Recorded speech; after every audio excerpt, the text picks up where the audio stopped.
How to switch business account to private account on Instagram. Hello and welcome to our channel Whizz. In this tutorial I'm going to show you how you can easily switch from business account to private account on your Instagram app. So please watch till the end to properly understand the tutorial.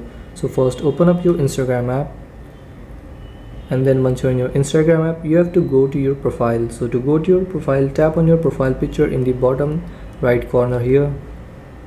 And then once you're on your profile, you have to tap on these three lines in the top right corner here. Then tap on settings, and in settings tap on account. Now here in account, scroll down and tap on switch account type.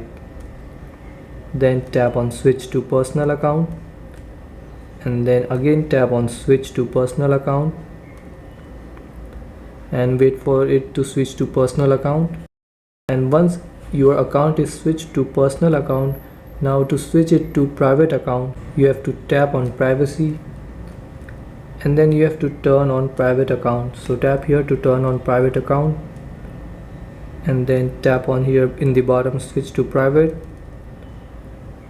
Then wait for a few seconds and your account will be switched from business account to private account.